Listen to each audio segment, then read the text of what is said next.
गोटाए स्वतंत्र सृष्टि पाला होता नयागढ़ गोटे पूजा पाला गाइबा आसी था मत गुरु पठे था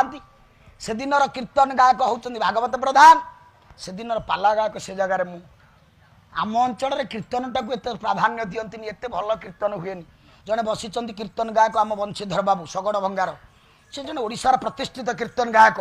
बढ़िया उन्नत मान कीर्तन आपण अंचल में न जानी या भितर 20 रु ऊर्ध्व कीर्तन गायक थे किंतु नयागढ़ नुह सारा ओडिशा रे चांचल्य सृष्टि करथिबा कीर्तन गणेश उपाधि प्राप्त होइथिबा एई गणेश पूजा कीर्तन गणेश को पदे डाकिबा स्वर्गत आत्मा तो शांति हबो गोटा पद लिखिदेला आज्ञा से दिन पाला चलता बहु समय मो पाड़िया बाक जाई बसिले से छाड़ू ना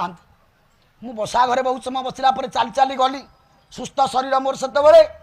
देखला को कीर्तन तो पाखु गली से कीर्तन बंद करदे देखला पर हाँ पाला वाला पाला गाइबे अल्प समय पर बंद करदे मु विरक्त हो आड़ू जाइए।